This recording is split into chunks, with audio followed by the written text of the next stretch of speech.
Okay.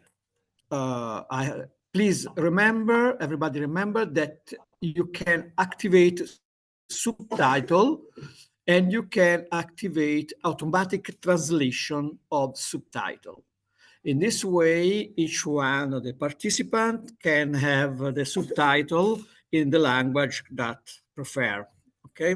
The conversation generally we are made in English, and okay. So you know, this is one of the preparatory meetings tables to the prepare to be the 31 of May, Rome time, and this will be the first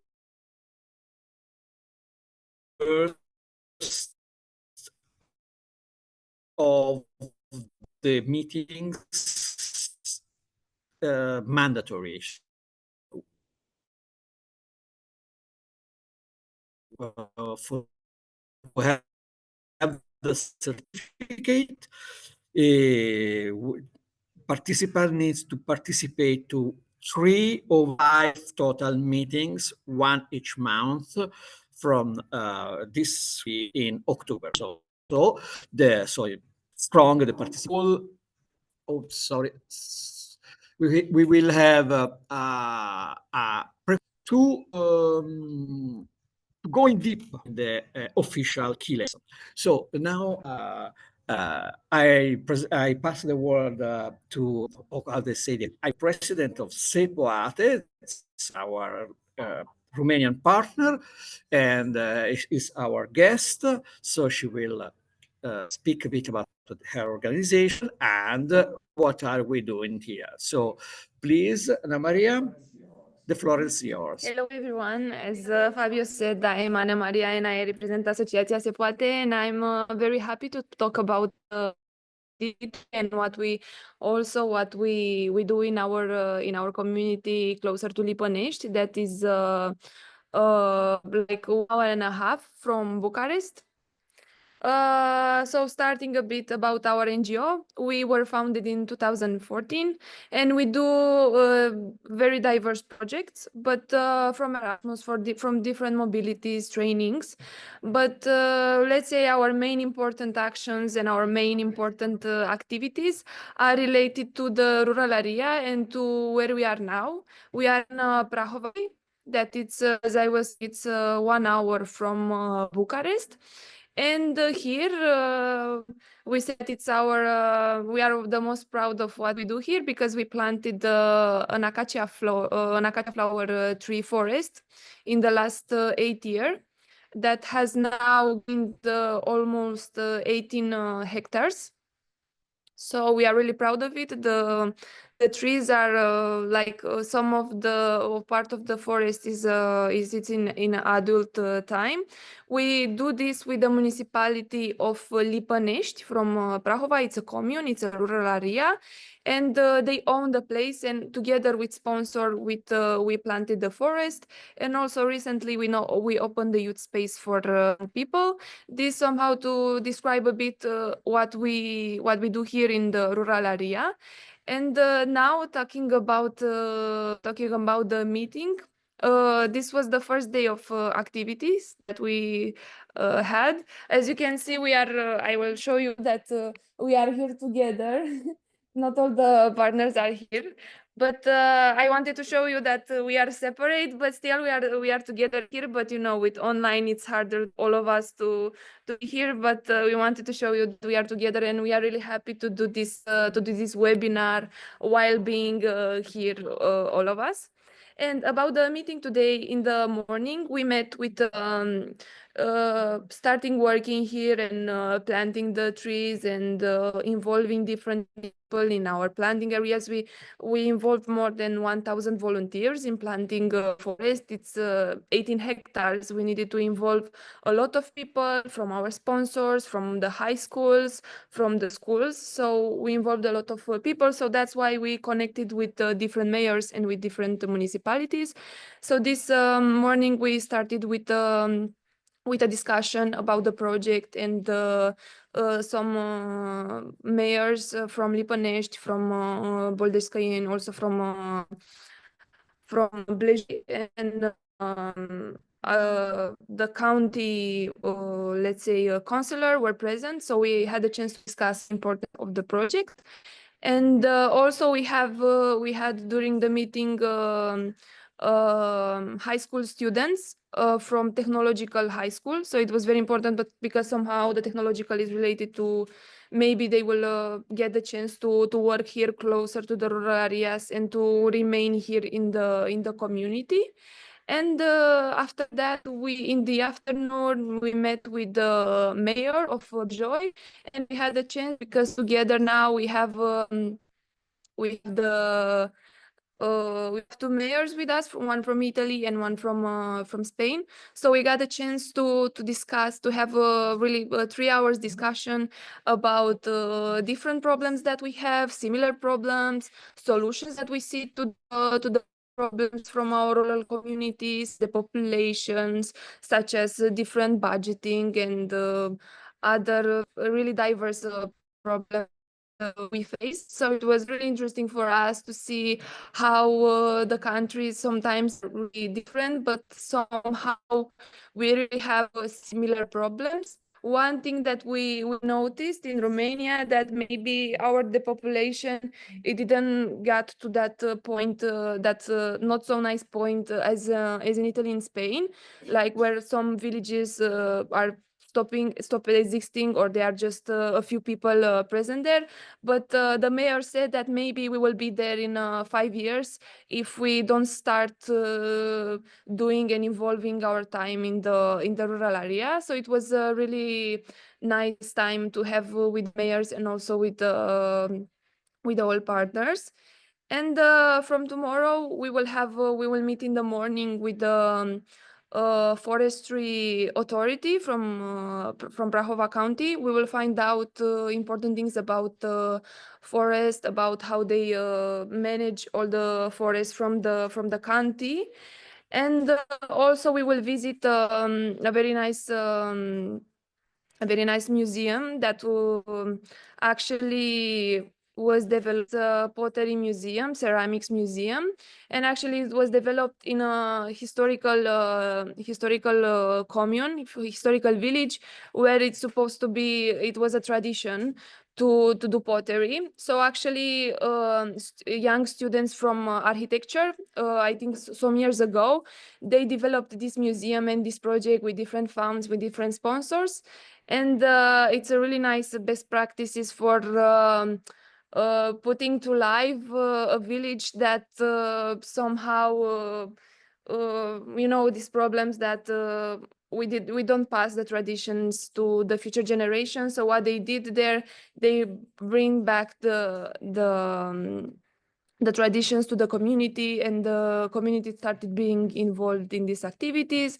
And also we will visit a winery tomorrow, because the area where we are, it's very popular for winery. So it will be a good chance to see how they develop businesses here and how they are working with this. And on Saturday, we will visit the youth space that we developed. We decorated with private sponsors, a place that somehow maybe was just simple rooms.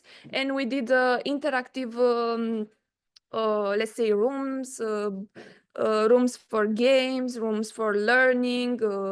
They have now different board games. They have, I don't know, FIFA, because it's very interesting now for the young people. So we can attract them, not just for FIFA, but it's a good attraction for them to come, and then to attract them in different non-formal activities where they can develop non-formal skills, and they can start becoming more developed in their communities. We already did this in another rural area in Telorman in a Troianal commune. Some volunteers are present here today, so it's also my time to say how grateful I am for them being involved in these activities and for making the youth space and the Telorman County such fruitful through their implication, because they started working on their own projects. They are at high school students, but they are also project managers or of their own projects. So this is a very good, accomplishment for our NGO. And this will be, and then on Saturday in the afternoon we will do a visit to the Salina and to Sinaia to see also our beautiful history and our beautiful treasures that we have closer here to Prahova County. So this is the program for the 3 days, and this is us as SE POATE NGO. A shortly description about what we do here in our community. So if you have any questions, if not, we will go forward, because I know that we have some other things in the schedule.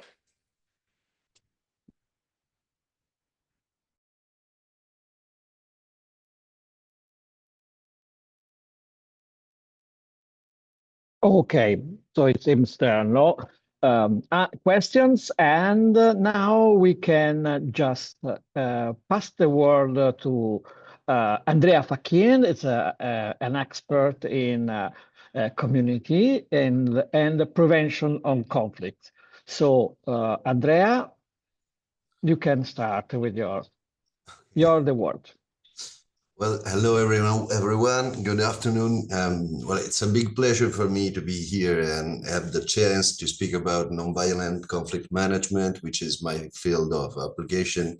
And when Fabio told me to talk about nonviolent conflict management, it was quite hard for me to think how to compress everything and summarize everything very in the short time we have together tonight.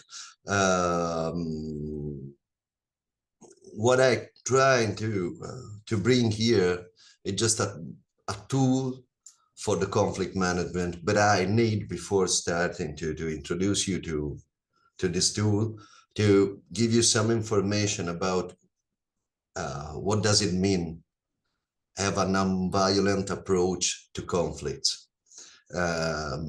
Every one of us, many times, have heard about non-violence. Every one of us knows Gandhi and history and Mandela and Martin Luther King and all the rest. But the application of that principles in a context of conflict, and hopefully just unarmed conflict, because when the weapons talk, everything gets very more complicated. So I'm trying here to explain you what are the 5 principles on which a nonviolent actions is based. Well, I have to ask to Fabio if you can allow me to share my screen, because my screen sharing is disabled at the time. Fabio, are you still there? Okay. Well, we can try without the screen sharing, but it's a bit difficult. Okay. I will just in a moment, because I have some connection problem. So if you can start, I will try to fix it. Okay, still software still tell me that I'm unable to do that.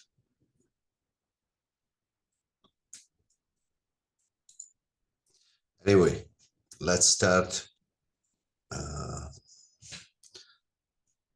There are actually 5 principles on which nonviolent conflict management is based. And the first one, in a quite obvious way, is the refraining from violence, which means the ethical, if you want, decision not to use violent method to solve a conflict. We must be clear about that. Violence is one of the possible methods to solve a conflict. We cannot agree about if it is acceptable or not, but it's one of the methods. And the non-violent choice is to avoid the use of violence and find a new path, new way. And this new way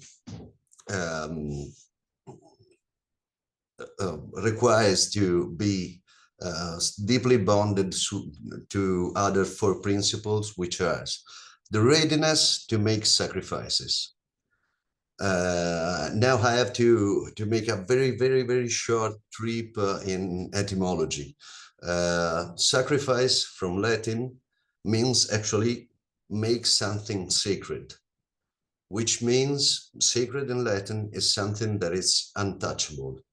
So just like, you know, when you decide to become vegan, you decide to make sacred the life of the animals, for instance, and in that way you make a sacrifice. That thing is sacred and you cannot touch it. In this way, a nonviolent actions requires to decide what you will not use during the action. Just like, for instance, is the violence. Now you can share. Okay, let's do it. Here we go. Can you see the principles?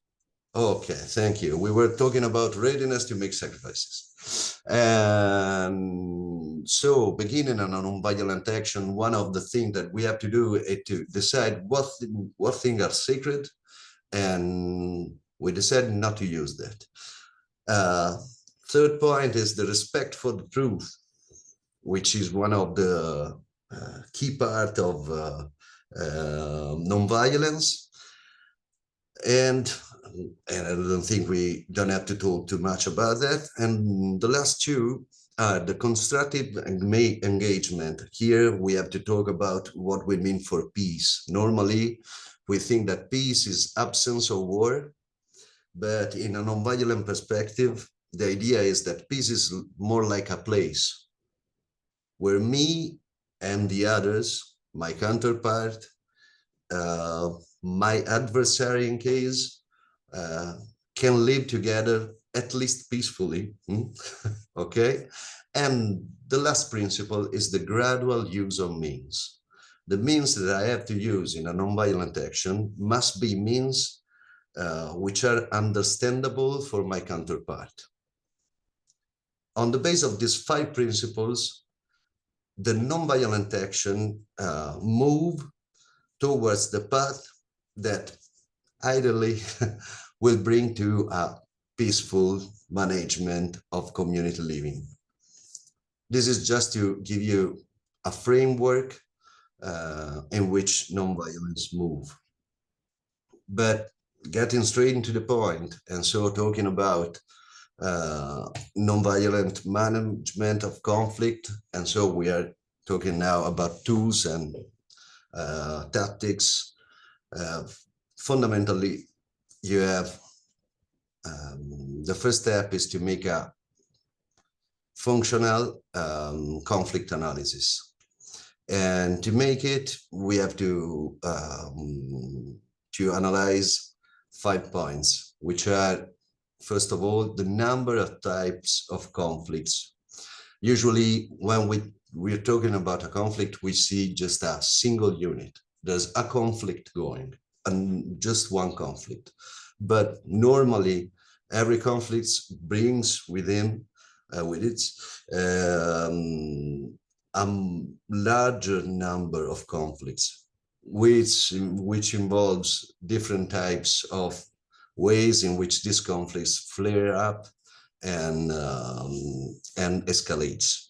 Second is to identify the parties involved in the conflicts, the power dynamics, we will spend some word about it, and the points of friction and the spaces for management. So going right to the point, let's see it. I will show you now these 5 points singularly, and at last the tool, which is well, a framework in which work to analyze and manage a conflict. First of all, the number of conflicts. As I was saying, I've tried to talk about communities and parts of community when they conflict, when they clash.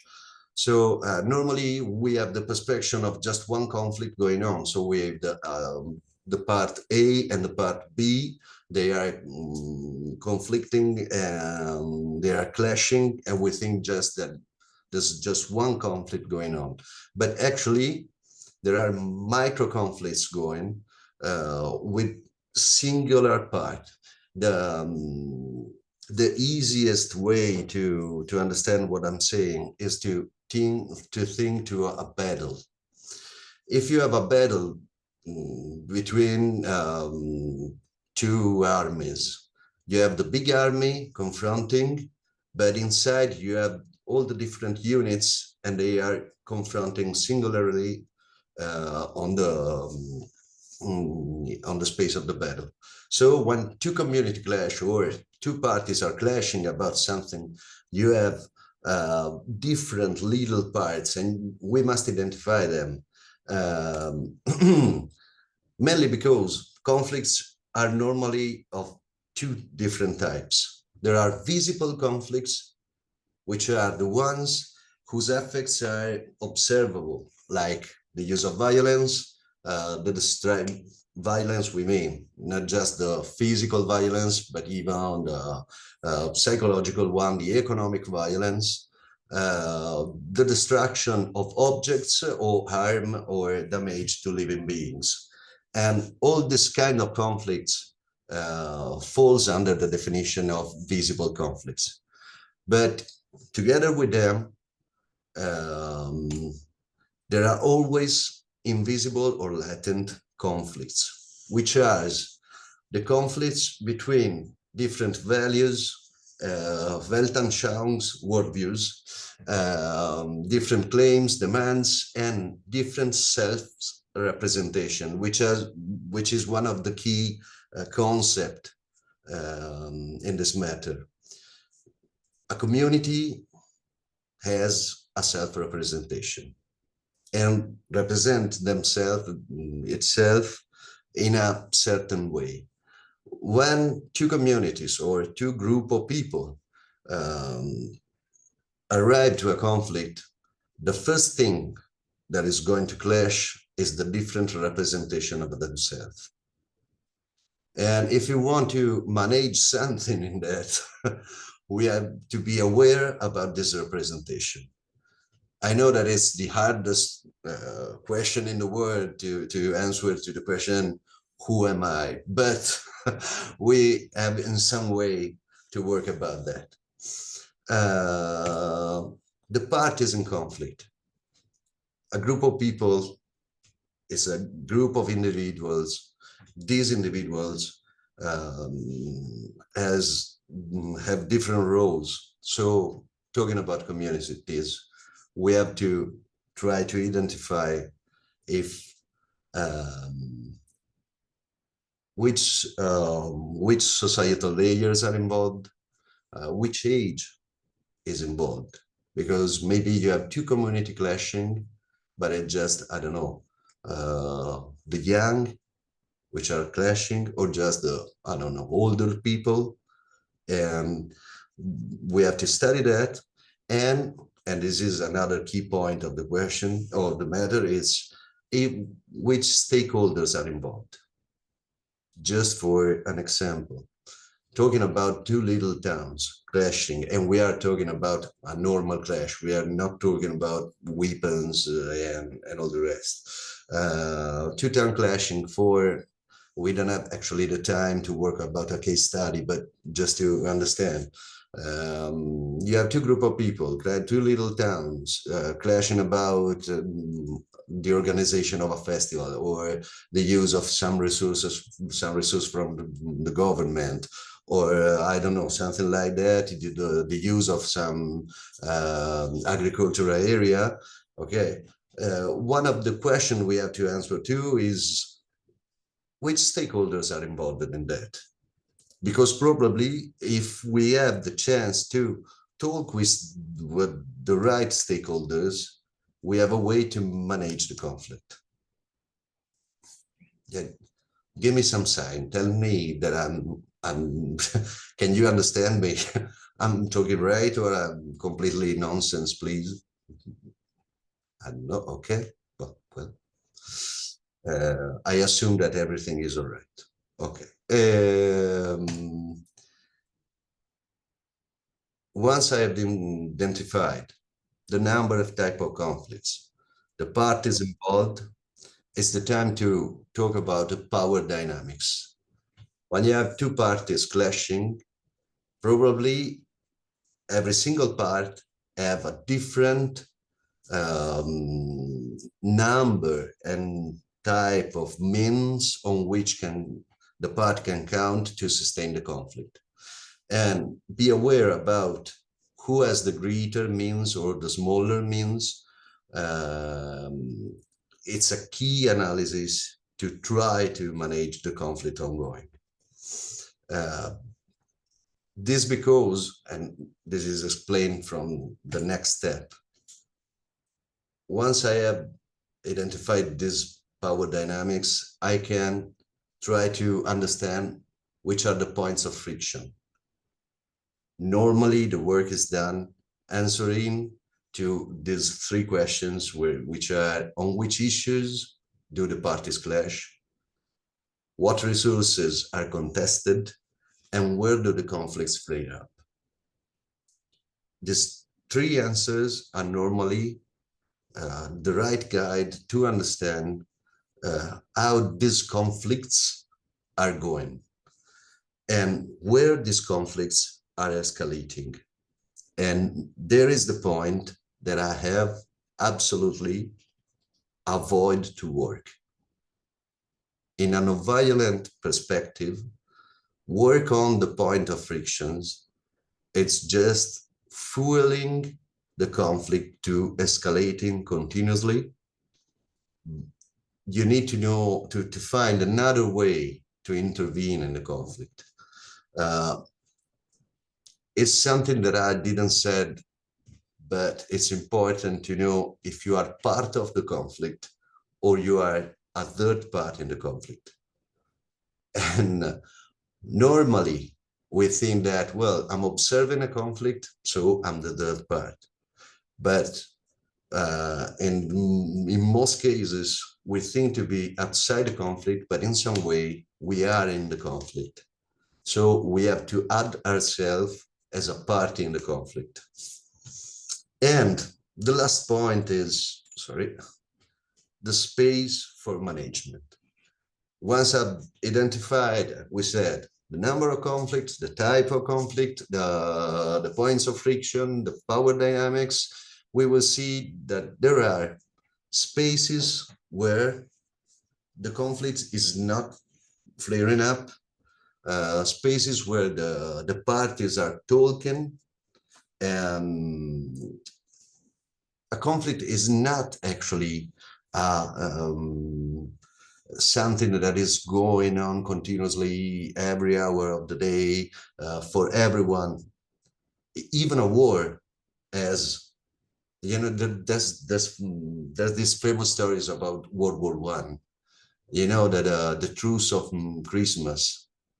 Have you ever heard about that?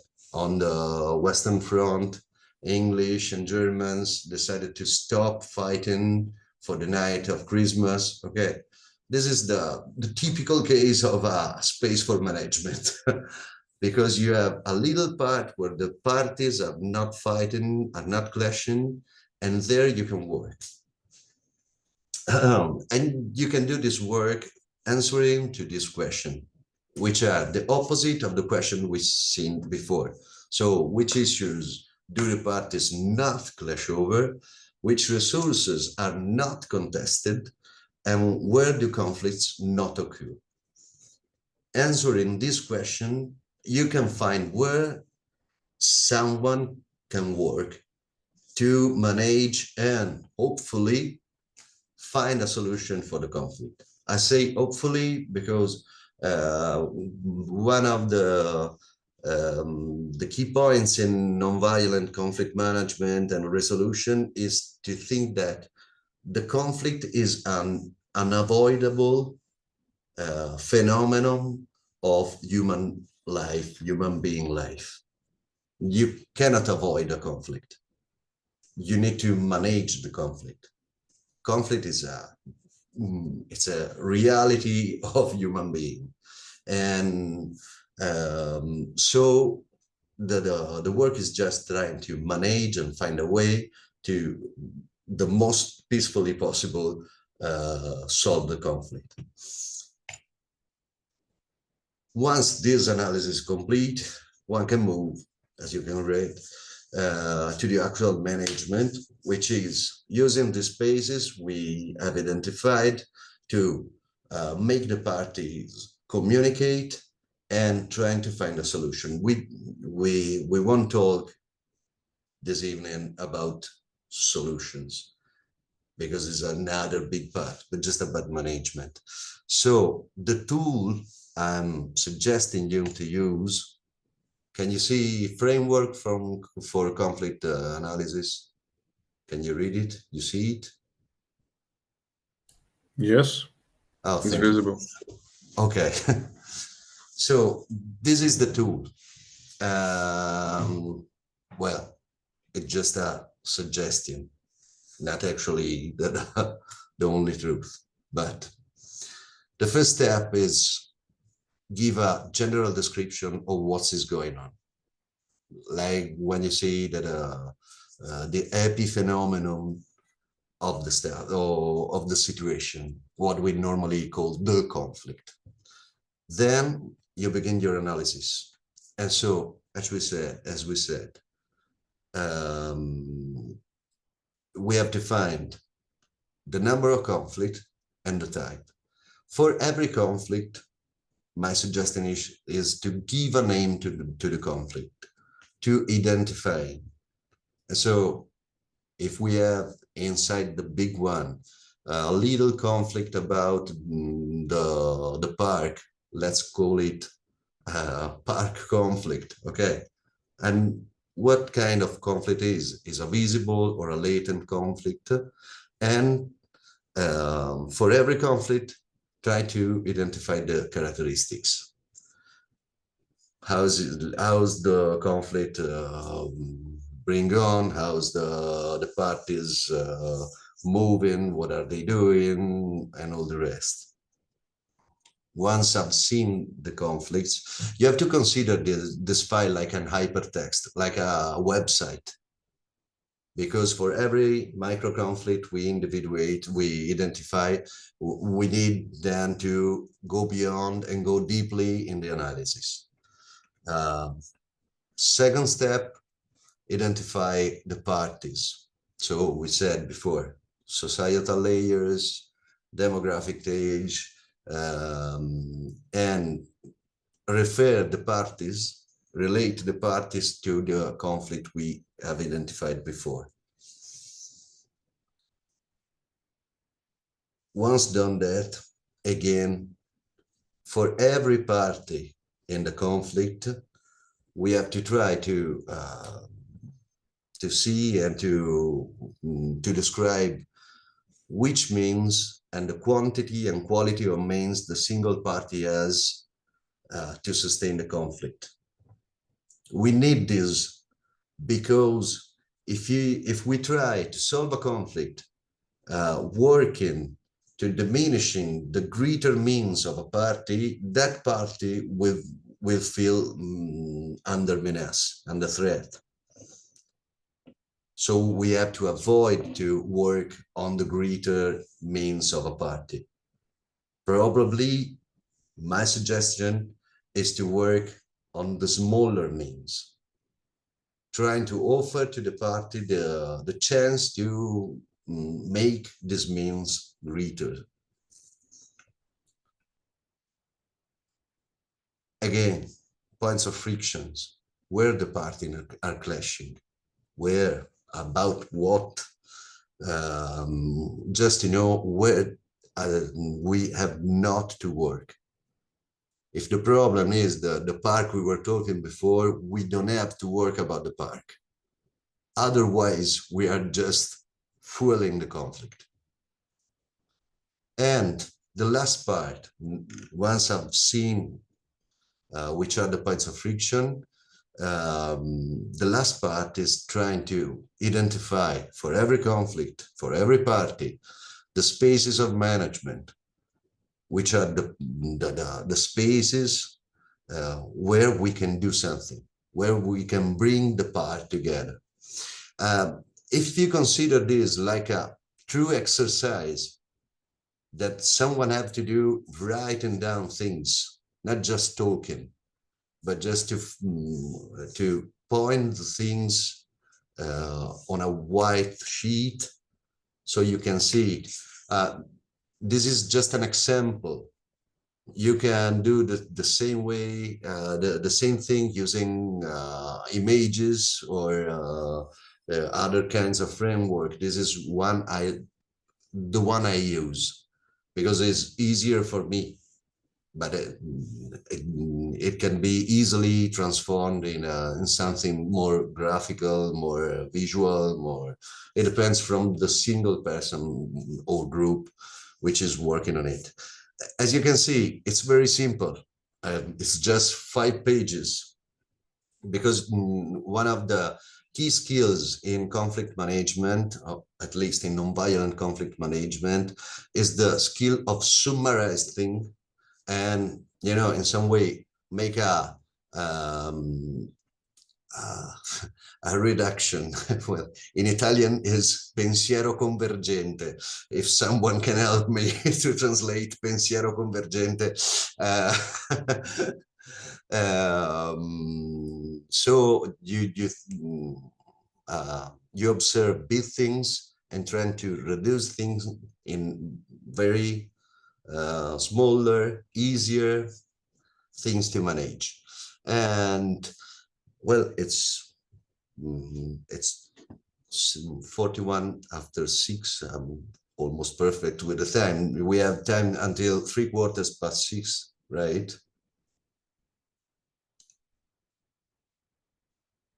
Sorry, we have still 5 minutes, like Fabio.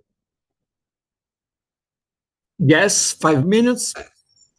So no, actually 3 minutes. So this was the tool, this was the idea, but you know, it's an enormous matter. Talk about non-violence and non-violent techniques in conflict management. I've tried to bring you something. One last important thing. In a conflict, the solution comes in the exact moment where the conflict escalates at its maximum. Just for a moment, I want to talk about very serious thing. World War II ended with the atomic bombs on Hiroshima and Nagasaki. And that has been the highest point in the conflict, where the most tremendous bomb has been used.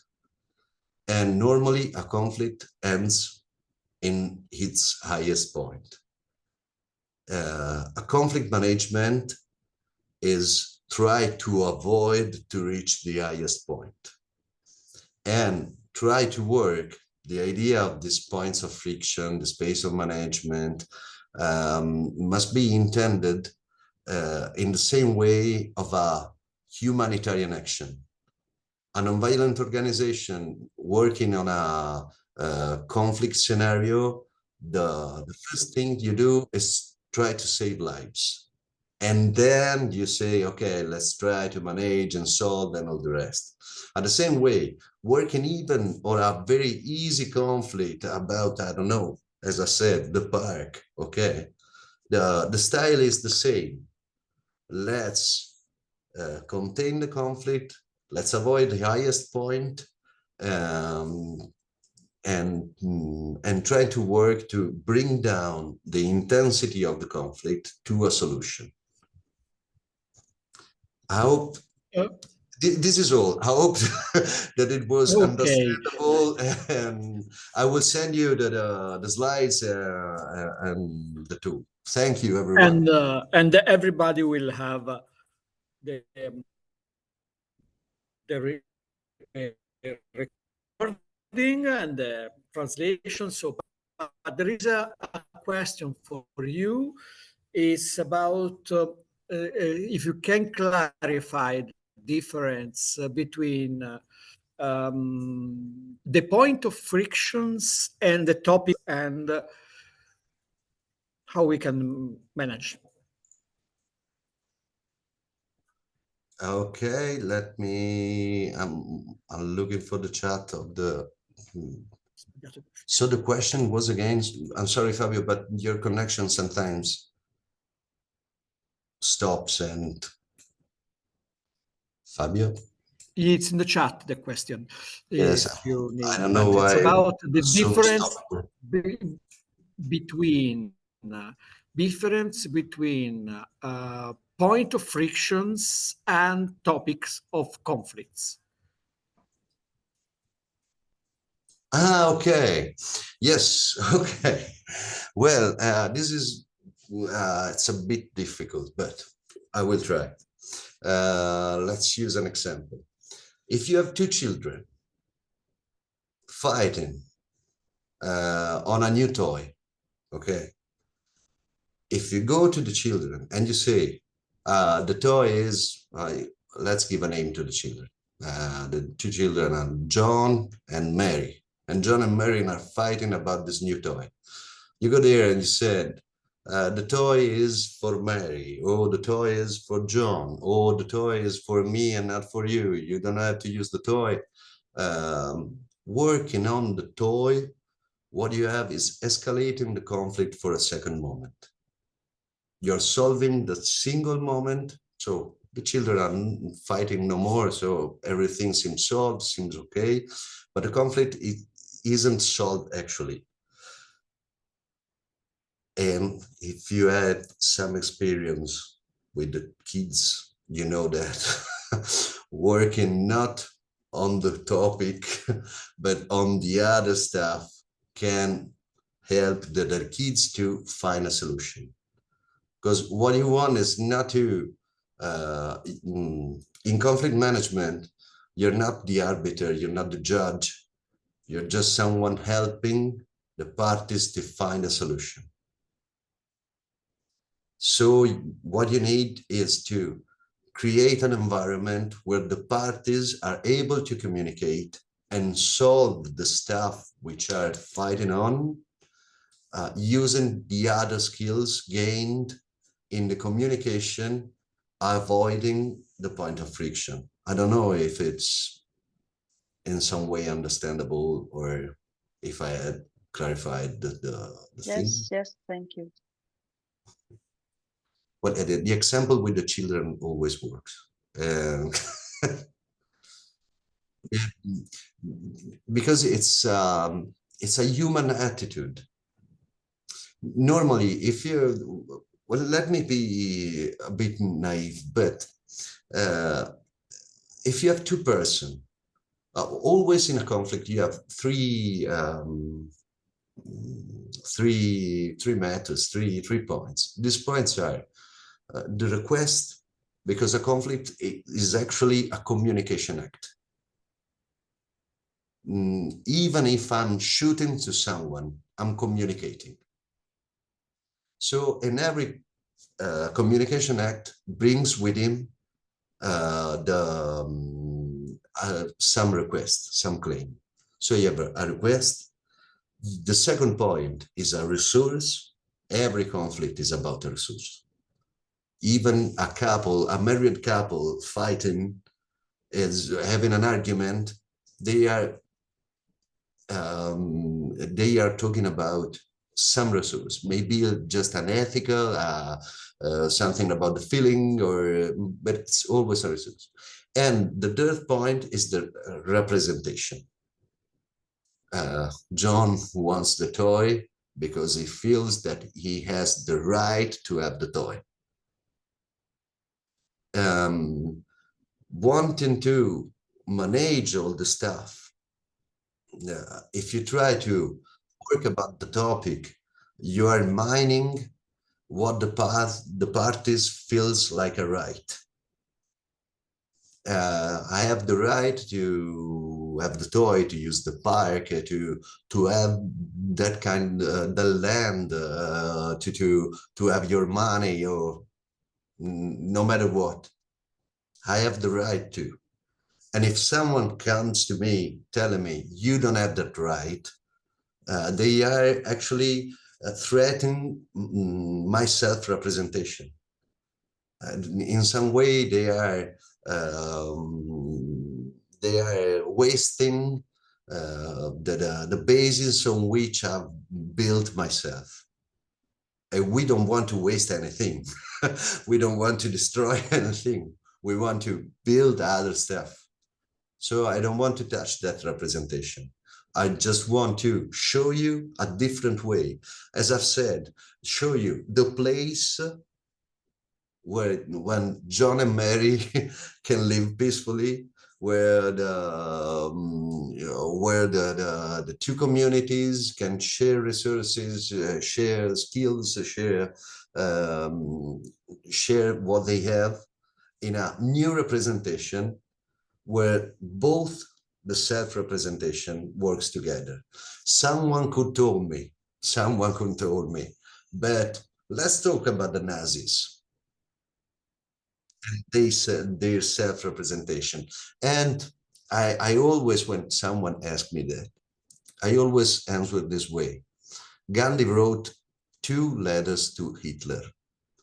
And both the letters, and that was a big scandal for the Western press, both the letters began with "Dear friend." Everyone began to say that Gandhi was a Nazist, actually. But both the letters began with "Dear friend." And the second phrase was, "Because in the world I'm living, I have no enemies," which is the key perspective of a nonviolent action. So this is just to make a little conclusion. Okay, thank you very much, Andrea Facchin. I like very much this idea to separate. Now, sometimes we are into a problem, into something, into reality. We live in this undistinguished flow of reality, and having a way to separate the things help us to reflect, to think about. So the idea to separate the complexity of a conflict into sheets that help to say all the things we already knows, but when we are the things that we knows are all in our head, it's like something it's running around and that's all mixed, you know? So it's really useful. It's exactly the same type of schematic that I suggest into the ethnographic analysis, not to separate the description of the actors, the point of view of each actors. That is mean the point of view you observer think that the actors has, and the description of the context and your point of view too. This helped a lot of people to understand a narration that was mixing judgment and what's happening and stereotypes, and suddenly discovered that the thing was quite different of what they were saying. So thank you very much, Andrea.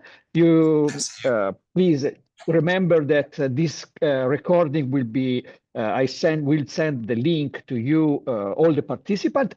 Logically, the participant that I have the mail. So please register as student or register as newsletter. So we'll be informed that I can write to you about these things.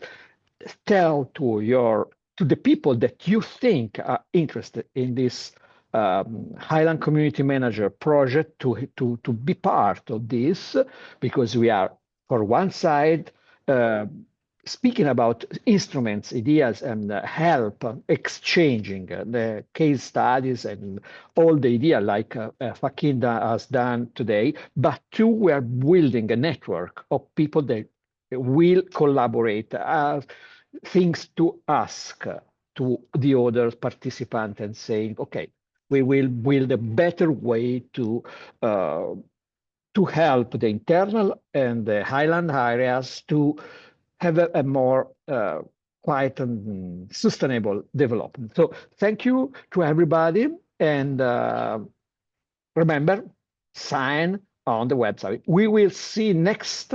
It will be the 31 of May at 18 o'clock. It will be the first key lesson. The key lesson is open to the script, and who will be not a script, not in the course, can follow on streaming or can try to enter, and if there are places, you are welcome, okay, into the webinar. So thank you everybody to follow until this point. Only 5 people left. So thank you everybody, and see you the 31 of May. Bye bye. Thank you. Thank you very much. Thank you. Bye. Fabio, puoi rimanere un secondo? Yes, Ok. but we have still 30 people. Yes. I can call. Se vuoi ci possiamo sentire per telefono. Ah sì, fatto, ce lo diciamo pure in italiano, vai, mettiamo giù. Vai. Vai. Via. A tra poco, ciao ciao. Ciao. Ciao.